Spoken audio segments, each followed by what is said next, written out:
എവിടെ പോകുന്നു? നമ്മൾ എൻ്റെ ഭാര്യയ്ക്ക് സർപ്രൈസ് കൊടുക്കുന്നു.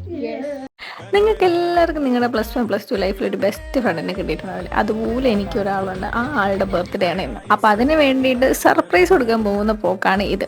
അപ്പോൾ ആളുടെ ഭർത്താവിനെ വിളിച്ചിട്ട് സായി, ഇങ്ങനെയാണ് നമുക്ക് സൂര്യയ്ക്ക് വേണ്ടി ഒരു സർപ്രൈസ് കൊടുക്കാം. അപ്പം ഞാൻ അവളെ കണ്ടിട്ടും കുറേ മാസങ്ങളായി. ഞങ്ങളങ്ങനെ എപ്പോഴും സംസാരിക്കാറൊന്നും ഇല്ല, കാരണം ഓരോരുത്തരുടെ തിരക്കുകൾ കാരണം. പക്ഷെ ഞങ്ങൾ എപ്പോഴും ക്ലോസ് ടു ഹാർട്ടാണ്, എന്നും എപ്പോഴും. അപ്പോൾ അവളുടെ ബർത്ത്ഡേ എനിക്ക് ഒരിക്കലും മിസ് ചെയ്യാൻ പറ്റൂല. അങ്ങനെ ഞാൻ അവൾക്ക് സർപ്രൈസ് കൊടുക്കാൻ വേണ്ടിയിട്ട് വീട്ടിലോട്ട് പോയി. ആളെ നമ്മൾ മാറ്റി നിർത്തിയൊക്കെയായിരുന്നു, കുറച്ച് കള്ളത്തിനൊക്കെ പറഞ്ഞു, കാരണം വീടൊക്കെ ഒന്ന് ഡെക്കറേറ്റ് ചെയ്യാൻ വേണ്ടിയിട്ട്. അങ്ങനെ ഞങ്ങളെല്ലാം ഡെക്കറേറ്റ് ചെയ്തത് അവൾ വന്നു. അവൾ സത്യത്തിൽ നല്ല രീതിയിൽ സർപ്രൈസ് ആയിരിക്കും. പിന്നെ അവൾ എന്നെയും കൂടെ കണ്ടപ്പോഴത്തേക്കും ഞാൻ അവിടെ വരുമെന്ന് ഒട്ടും അവൾ പ്രതീക്ഷിച്ചിട്ടുണ്ടായിരുന്നില്ല. അപ്പോൾ എന്നെ കണ്ടപ്പോഴൊക്കെ ഭയങ്കര സന്തോഷമായി. അങ്ങനെ ഞങ്ങളെല്ലാവരും കുറേ നേരം അങ്ങോട്ടും ഇങ്ങോട്ടും ചിരിച്ച് കാര്യമൊക്കെ പറഞ്ഞിട്ട് ഞങ്ങൾ കേക്ക് മുറിച്ച് അതും ഭയങ്കര ഹാപ്പി ആയിട്ടാണ്. അവളും അവളുടെ ലൈഫിൽ ഇങ്ങനെ ഒരു ബർത്ത്ഡേ സെലിബ്രേറ്റ് ചെയ്യുന്ന ഫസ്റ്റ് ടൈമാണ്.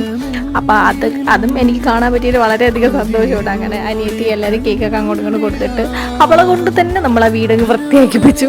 അങ്ങനെ വൃത്തിയാക്കിപ്പിച്ചതിന് ശേഷം നേരെ നമ്മൾ ജ്യൂസ് കുടിക്കാനാണ് പോയത്. നമുക്ക് ചെറിയൊരു ട്രേ ജ്യൂസ് എന്ന് പറഞ്ഞ് പോയിട്ട് നമ്മൾ നല്ല ഫുഡൊക്കെ അടിക്കാനാണ് പോയത് സത്യം പറഞ്ഞാൽ.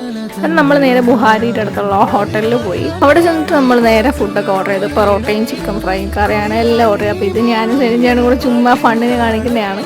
അത് നമ്മൾ ആ ഫുഡൊക്കെ കഴിച്ച് അവിടെ നിന്ന് തിരിച്ചവിടെ നമ്മളെ കൊണ്ട് വീട്ടിലും ആക്കി. അപ്പം ഇതുപോലെ കിട്ടിയൊരു അടിപൊളി കൂട്ടുകാരി നിങ്ങൾക്ക് എല്ലാവർക്കും കളയാം. അപ്പോൾ ആ മെൻഷൻ ചെയ്യാൻ മറക്കണം. അപ്പോൾ ഇന്നത്തെ വീഡിയോ ഇത്രയേ ഉള്ളൂ. ബൈ.